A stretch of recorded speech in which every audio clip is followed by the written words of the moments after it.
Ikalawang Timoteo, ika-4 na kabanata.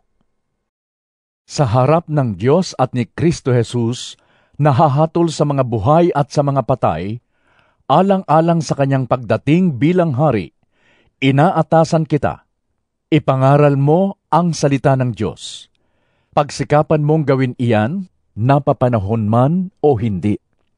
Himukin mo at pagsabihan ang mga tao, at palakasin ang kanilang loob sa pamamagitan ng matiyagang pagtuturo. Sapagkat darating ang panahong hindi na sila makikinig sa wastong katuruan. Sa halip, susundin nila ang kanilang hilig. Maghahanap sila ng mga tagapagturo na walang ituturo, kundi ang ibig lamang nilang marinig.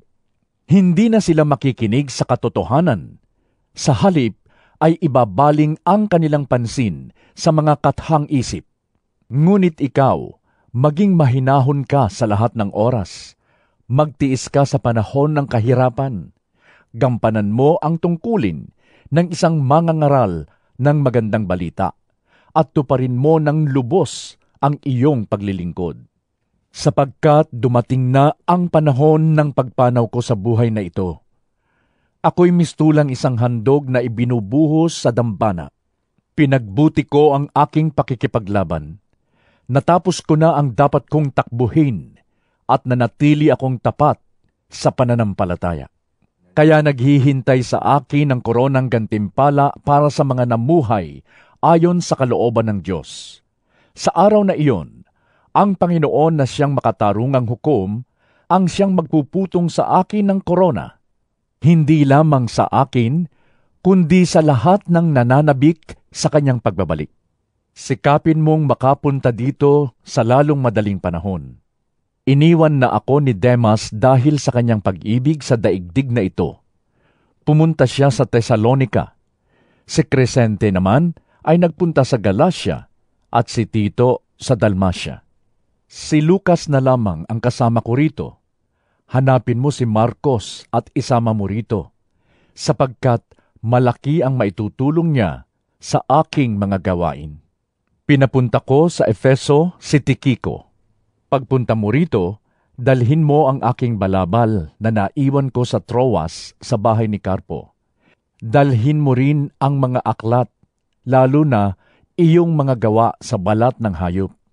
Napakasama ng ginawa sa akin ng panday na si Alejandro.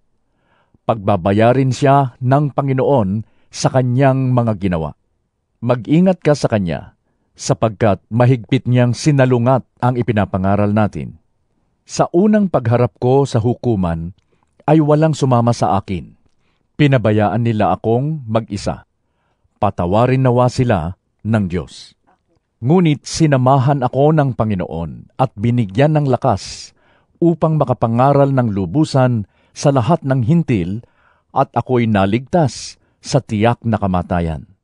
Ang Panginoon ang magliligtas sa akin sa lahat ng kasamaan at siya rin ang maghahatid sa akin ng ligtas sa kanyang kaharian sa langit.